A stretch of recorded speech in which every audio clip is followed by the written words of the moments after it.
जय श्री कृष्णा। ज्येष्ठ मास में कृष्ण पक्ष की एकादशी को अपरा एकादशी के नाम से जाना जाता है। इस दिन कई शुभ योग हमें प्राप्त हो रहे हैं। ऐसे में श्री लक्ष्मी नारायण जी की पूजा करना विशेष फलदायी होता है। तो आइए जानिए कि एकादशी तिथि कब आरंभ हो रही है, कब समाप्त हो रही है, पारण का समय क्या रहेगा, कौन कौन से शुभ योग इस दिन बन रहे हैं, किस चीज़ से व्रत का पारण करें, सारी जानकारी। आइए, जो अपरा एकादशी है, इसकी एकादशी तिथि की जो शुरुआत है वो 22 मई को रात्रि 1:12 से हो रही है और एकादशी तिथि का समापन 23 मई को रात 10:31 पर हो रहा है। तो जो एकादशी तिथि का जो व्रत है वो 23 मई शुक्रवार को रखा जाएगा। तो एकादशी तिथि शुक्रवार को होने की वजह से विष्णु भगवान और लक्ष्मी जी की इस दिन एक साथ आराधना करने से चमत्कारी फल मिलने वाले हैं।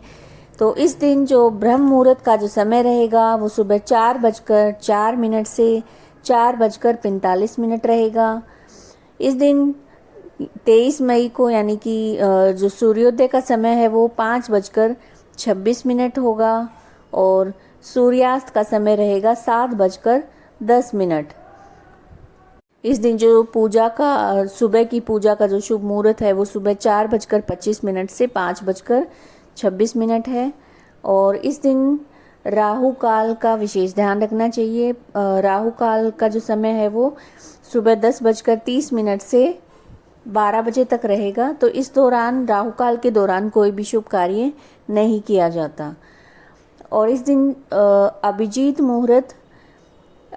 मुहूर्त का जो समय है वो 11:55 से 12:45 तक रहेगा।